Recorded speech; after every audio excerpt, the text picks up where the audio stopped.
तेरी मेरी कहानियाँ से सभी अपडेट पाने के लिए बेल आइकन दबाएं। आज की कहानी है बस मामी, रिश्तों का मैं और लिहाज नहीं करूँगी। सभी लोग आपस में मिलकर एक दूसरे को बधाई दे रहे थे। रिश्ता पक्का हो चुका था। कमरे में बैठी रितु और अपर्णा दोनों के चेहरे पर अलग अलग भाव थे।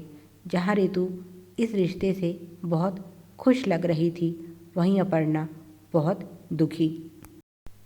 रितु और अपर्णा केवल दुनिया के लिए बहनें हैं। असल में घर में अपर्णा की औकात नौकरानी जैसी है। उसके माता पिता की मृत्यु के बाद उसकी परवरिश मामा मामी ने की, या यूं कहें कि मजबूरी में करनी पड़ी, क्योंकि उसके माता पिता अपने पीछे इकलौती बेटी के लिए बहुत संपत्ति छोड़ गए थे, जिसके लालच में उसके छोटे मामा ने उसे गोद ले लिया। उनके 2 बच्चे हैं, बेटी ऋतु और बेटा वसंत। जहां अपर्णा पढ़ने में बहुत ही होशियार है, वहीं ऋतु का पढ़ने में बिल्कुल मन नहीं लगता। इस साल बड़ी मुश्किल से उसने गिर पड़कर बीए पास की है। असल में तो वह बीए में फेल हो गई थी, पर लड़के वालों के सामने उसे पास ही बताया जाता है। वहीं अपर्णा जी जान से एमए करने के बाद सरकारी नौकरियों के लिए प्रयासरत है। अपनी बेटी रितु की शादी सरकारी नौकरी वाले से करवाने के लिए आज मामा मामी ने अपर्णा का भविष्य दांव पर लगा दिया, क्योंकि लड़के का बड़ा भाई न केवल अनपढ़ है, बल्कि उसकी शादी योग्य उम्र भी निकल चुकी है। पर क्योंकि उसका छोटा भाई सरकारी नौकर बन गया है, तो माता पिता की यही शर्त है, हमारे 2 बेटे हैं और दोनों की शादी एक साथ होगी। मामा मामी ने मोटे दहेज का वादा भी कर दिया उन लोगों से, तो भला उन्हें क्या आपत्ति हो सकती है। जब अनपढ़ लड़के के लिए इतनी पढ़ी लिखी और मोटा दहेज लाने वाली कम उम्र की दुल्हन मिले, तो किसे ऐतराज़ हो सकता है। 2 महीने बाद शादी की तारीख पक्की कर दी गई। रितु ने जहां अपने होने वाले पति से बातें शुरू कर दी और उत्साहपूर्वक अपने विवाह का सारा सामान लेकर आती, अपर्णा के मन में कोई खुशी नहीं है और ना ही वह उस लड़के से बात करती है। जब मामी उसे ज़्यादा ही आंखें दिखाती हैं, तब केवल हाँ हूँ कर लेती है और थोड़ी देर बाद यह कहकर कि मुझे पढ़ाई करनी है, फ़ोन रख देती है। उसे शादी में क्या पहनना है, क्या कपड़े आएंगे और क्या नहीं, यह सब कुछ मामी ही देख रही है। ना तो उसे इस शादी में कोई रुचि है और ना ही विवाह के कार्यों में। वह तो बस जैसे ही मौका मिलता है अपनी किताबों में डूब जाती है। उसे पता है यही किताबें उसे एक दिन पार लगा सकती हैं। ऐसा नहीं कि उसने इस शादी का विरोध नहीं किया, पर उसकी बात आज तक किसी ने इस घर में सुनी ही कहाँ थी जो अब सुनते। आखिर शादी का दिन भी आ पहुंचा और दोनों दुल्हन ब्यूटी पार्लर से तैयार होकर आ गई। उसी समय अपर्णा की एक सहेली ने उसे वह खुशखबरी सुनाई जिसका उसे इंतज़ार था। आज उसकी मेहनत रंग लाई थी। उसका बिजली विभाग में सीनियर क्लर्क के पद पर चयन हो गया था।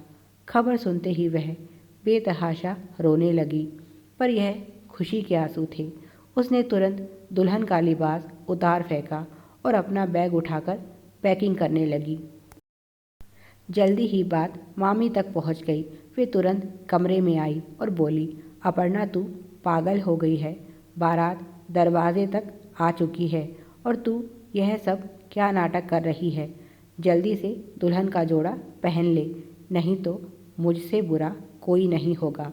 अपर्णा ने बिना डरे कहा, मामी आपसे बुरा तो वैसे भी कोई नहीं है। अपनी बेटी की ज़िंदगी में खुशियाँ भरने के लिए आप मेरी ज़िंदगी में अंधेरा भरने पर क्यों तुली हुई हैं। मैंने पहले ही कहा था मैं यह शादी हरगिज़ नहीं करूँगी। मामी आगे बढ़ी और बोली, देखती हूँ शादी कैसे नहीं करेगी तू। उन्होंने अपर्णा पर हाथ उठाना चाहा, पर आज पहली बार अपर्णा ने मजबूती से उनका हाथ पकड़कर रोक लिया और बोली, बस मामी, बहुत हो गया।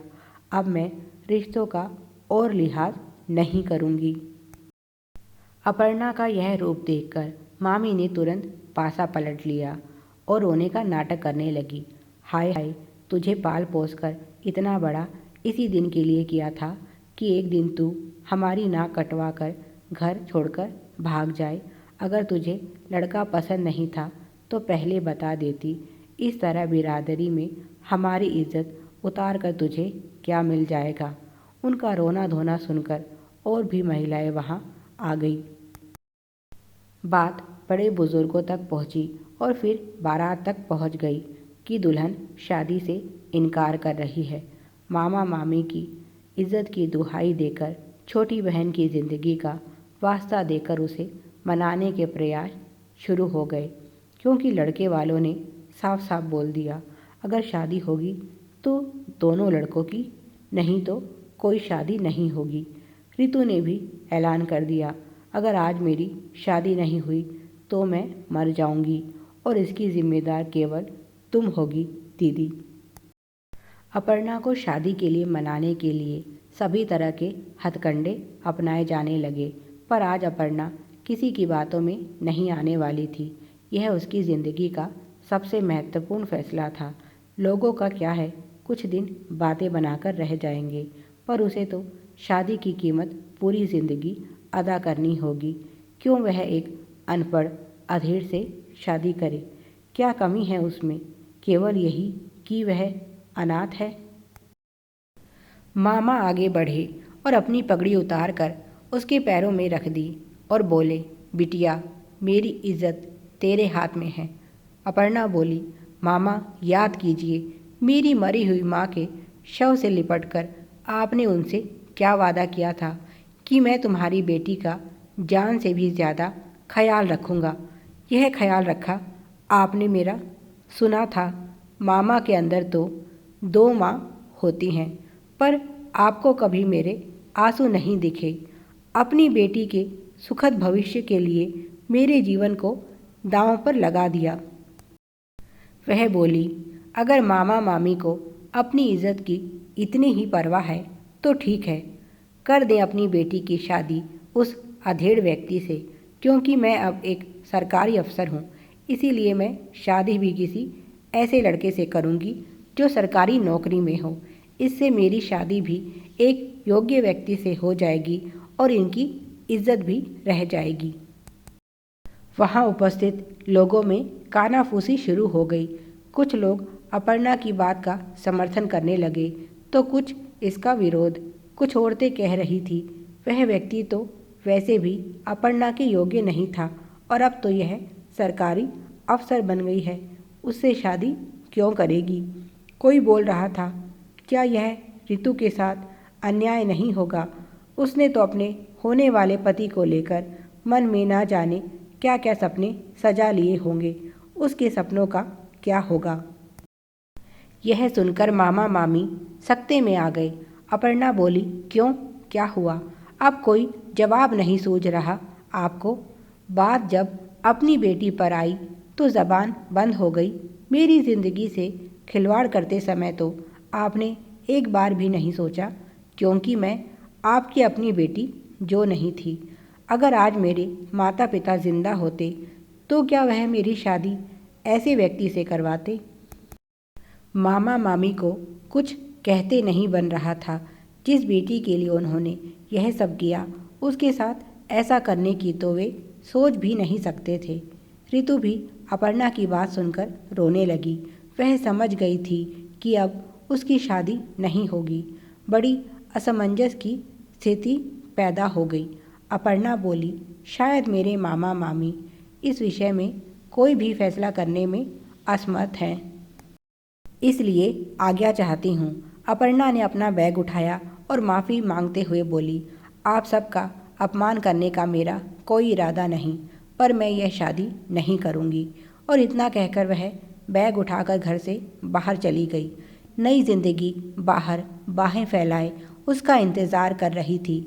उसने ऊपर आसमान में चमकते तारों को देखा तो ऐसा लगा जैसे उसके माता पिता खुश होकर उस पर आशीर्वाद बरसा रहे हैं और चांदनी रात में वह मजबूती से कदम बढ़ाती हुई आगे बढ़ गई।